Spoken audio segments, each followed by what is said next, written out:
मामा नमस्ते। नमस्ते।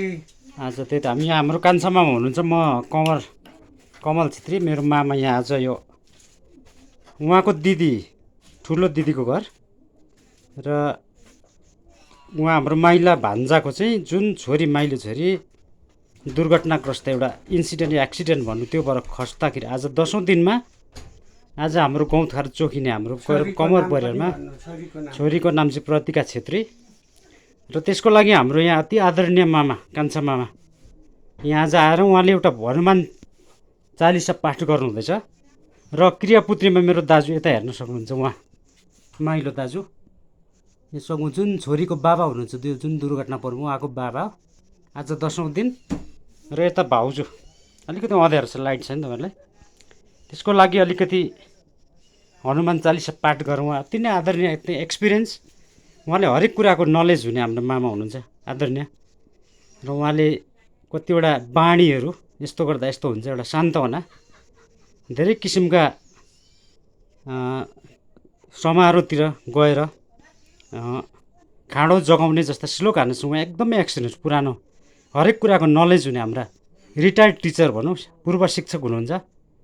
र उहाँलाई नमन गर्दै उहाँले आफ्नो अध्ययन सुरु गराउनु भन म अलिकति उहाँलाई 2-4 पाठ गरिदिन अनुरोध गर्दछु। अब मेरो माइला भानी श्री बालकृष्ण, बालकुमार र बुहारी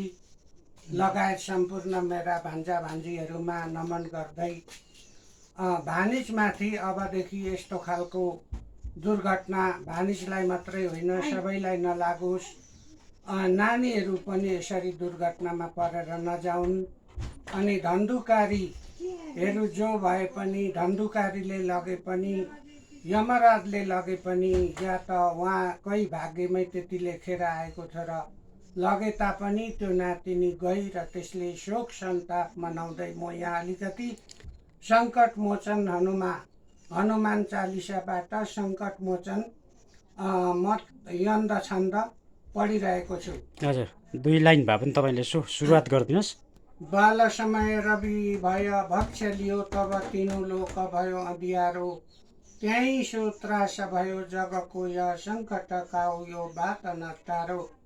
देवन आनी करी बिनती तब छाडिदियो रवि कष्ट निवारो,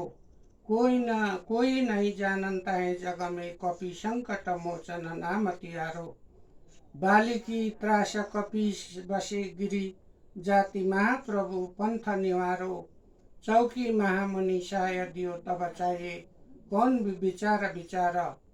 कई द्विज रूप निवाय महाप्रभु सो तुम दास के शोक निवारो, को नहीं जानता है जग में कपि संकट मोचन नाम तिहारो, अंगद के संग लेन लगे सिंह खोज कपीस यह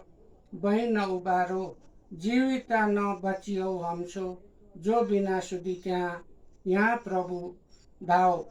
हेरी थके तट सिन्धु सबै तब लाय सिया सुधी प्राण उबारो, को नहीं जानता है जग में कपि संकट मोचन नाम तिहारो। अति नै मिठो, श्रीराम जय श्रीराम। अति नै मिठो ढाँचाले उहाँले एकदमै अति मिठो पाठन गरिदिनु, उहाँलाई हरेक कुराको एक्सपिरियन्स र यो वचनहरू र उहाँलाई 2-4 पाठ गर्न धेरै धेरै धन्यवाद। यो हाम्रो यस्ता संस्कृति परम्पराहरू यस्ता पठन गर्ने विलय हुँदै गयो, यसको संरक्षणको लागि हामी आउने भावी पिँढीले सिकेर उहाँसँग सिकेर उहाँलाई सिरोपर गरेर हरदम अगाडि बढाउने, जुन कुरा ज्ञान छैन त्यो कुरा सिकेर हामीले पनि यो कुरा सिक्नुपर्छ भन्ने धारणा नराख्दै हाम्रो कान्छा मामालाई फेरि नमन गर्दै धन्यवाद दिँदै